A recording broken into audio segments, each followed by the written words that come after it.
అయితే ఈ లేఖ ఈ విషయం అంతా చూసుకొని కాంగ్రెస్ బీజేపీ పార్టీలు బాగా సంబరపడుతున్నట్టున్నాయి. కోతి కొబ్బరికాయ దొరికినట్టుగా ఏదో బీఆర్ఎస్ పార్టీ ఆగమైంది, కేసీఆర్ గారికి ఏమైంది, అంత సీన్ లేదు.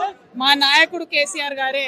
కేసీఆర్ గారి నాయకత్వంలోనే తెలంగాణ బాగుపడుతుంది, ముందుకు పోతుంది, అందులో ఎటువంటి అనుమానం లేదు. కేసీఆర్ గారి నాయకత్వంలోనే బీఆర్ఎస్ పార్టీ కూడా ముందుకెళ్తుందని చెప్పి నేను బలంగా నమ్ముతున్నాను. పార్టీలో ఉన్నటువంటి చిన్న చిన్న లోపాలను డిస్కస్ చేసుకొని సవరించుకొని కోట్లను పక్కకు జరుపుకుంటూ ముందుకు పోతే పార్టీ 10 కాలాల పాటు చల్లగుంటది అనేటటువంటి నా భావన. బీజేపీ గానీ కాంగ్రెస్ గానీ తెలంగాణ ప్రజల కొరగబెట్టింది ఏమీ లేదు. 2 పార్టీలు కూడా తెలంగాణను ఫెయిల్ చేసినాయి. ఆ 2 పార్టీలకు కూడా ఆల్టర్నేటివ్ కేసీఆర్ గారి నాయకత్వమే. ఆ కేసీఆర్ గారి నాయకత్వంలోనే తెలంగాణ ముందుకు పోతుందని చెప్పి నేను బలంగా నమ్ముతా ఉన్నాను. Thank you. జై తెలంగాణ, జై కేసీఆర్.